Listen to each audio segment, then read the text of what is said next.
Fontaine is coming. Soon. Fast. Don't take that out of context. Fontaine releases on the 16th of August, meaning that we have a little under a week before the region is finally playable. While that doesn't seem like a lot of time to prepare, you still very much can. I'm going to tell you how I'm personally preparing for Fontaine right at the end of this video. But before that, I have 7 big mistakes to avoid making before Fontaine. So whatever I say in these next 8 points, do the opposite of that. So, for example, if I say that a big mistake that somebody can make is not saving Primogems, you should do the opposite and actually save your Primogems. Speaking of which, we have a lot of new playable characters coming up. And while you might be like me, where you're willing to wait for character reruns, you may have your eye on 1 or 2 characters that might have stood out to you in either the Overture teaser or the official 4.0 trailer. It's a good idea to save for those characters, because when it's announced that they're finally going to get their first banner, you're going to regret not having the Primogems for them. I remember Yaimiko's first banner. I saved for her for months, and the hype that I felt when Yaimiko's banner was finally announced made that wait so worth it. Even though the pulls were horrendous, but you can watch that if you want to. But even though those were probably the worst pulls of my life in Genshin of all time, at least I knew that no matter what I got, I was gonna get her. It was a nice sense of security. If you're new to the whole Primogem saving grind and don't know how to beat your wishing addiction, I've got a whole series on how to do so.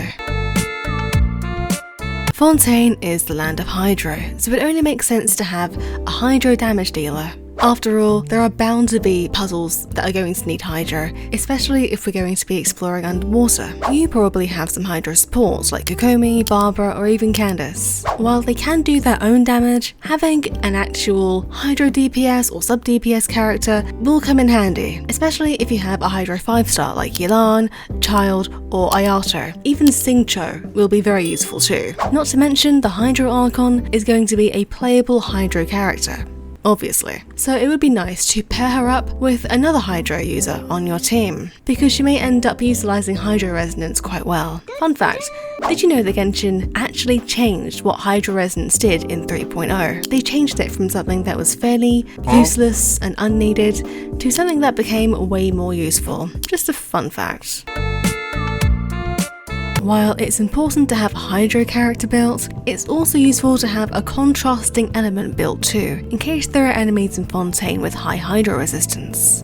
Let's talk about it. If an enemy has a Hydro shield or is just wet, Pyro will be a great element to use against it because of Vaporize. However, if we go by the Hydro Abyss Mage shield, Dendro is actually their biggest weakness. And considering how widely used blooms have been throughout Sumeru's entire time in the spotlight, with bloom teams and hyper bloom teams changing the meta and all, it wouldn't be a bad shout to have a Dendro damage dealer. Electrocharged is just a fun reaction. Someone with Yaimiko, Raiden Shogun, Sino, or even Beidou is going to enjoy themselves in Fontaine with this reaction. I'm talking about myself here. Cryo sort of took a backseat during Sumeru, seeing as Cryo and Dendro don't have a reaction, which still makes no sense by the way. So having a damage dealing Cryo character will be nice for Fontaine, because you'll be able to utilise Freeze.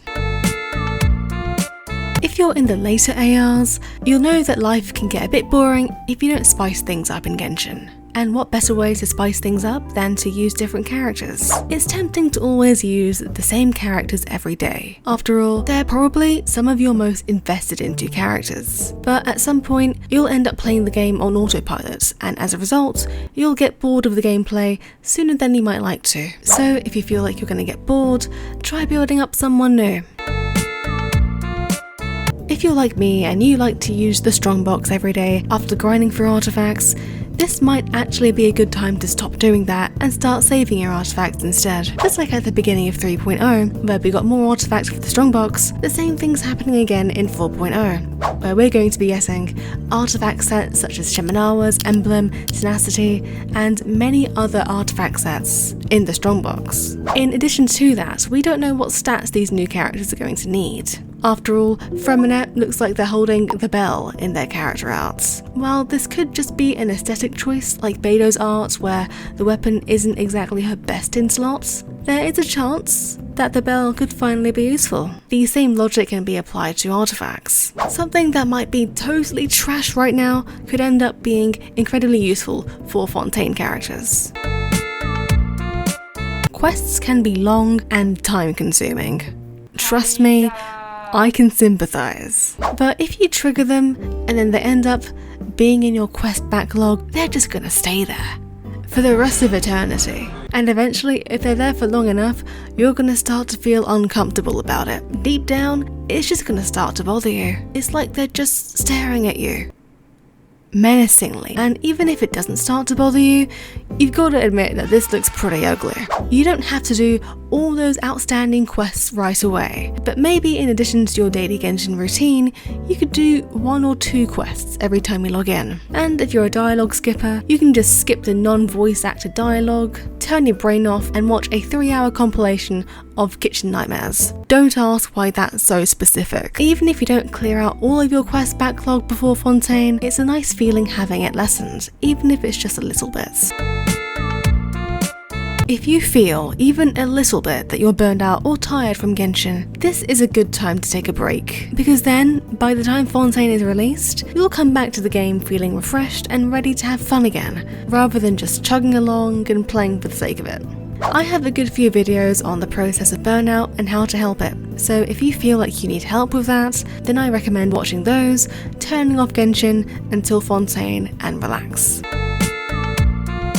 Those are big mistakes people are probably making, and mistakes you shouldn't make before the big 4.0 updates. The biggest way I've been preparing for Fontaine is clearing up my whole quest backlog.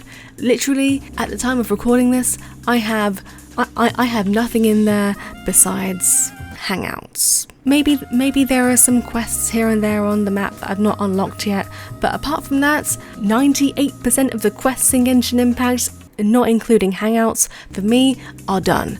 And it's so nice. And it's also been great for our Lakino savings, so you know. I'm thriving right now. But I want to hear your thoughts. What are you doing to prepare for Fontaine, if anything? If you made it this far, comment a bird emoji. Specifically this one. Thanks for watching, and I'll catch you next time. Peace. Now, the video isn't 8 minutes long yet, so here are some clips from my latest stream where I've opened Genshin cards. Yes, Genshin cards actually exist in real life. Just next up is...